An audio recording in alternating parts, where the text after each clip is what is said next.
ဝေမရှိတဲ့လူဟာပို့ပြီးတော့စိုးတဲ့ဘက်ကိုကြောင်းနိုင်တယ်တချို့ကကံကိုကောင်းပါတယ်ကွာ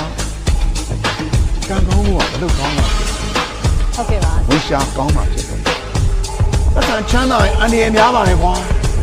မဟုတ်ဘူးချမ်းသာရင်မိတ်ဆွေပိုများတယ်ဟုတ်ကဲ့ဝင်ငွေလည်း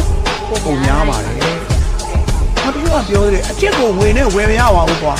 ဟုတ်တယ်အချစ်ကိုငွေနဲ့တော့ဝယ်လို့မရဘူးဒါပေမဲ့ငွေရှိရင်တော့ဆွေးနွေးပြီးနေရလာတယ်ငွေရှာဖို့အချိန်ကုန်နေတယ်ကွာမင်းမပြောစရာအချိန်ရောရှိရလားလို့ပြောကြတယ်ဟုတ်ကဲ့ပါဆရာကပြောကြည့်ငွေမရှိရင်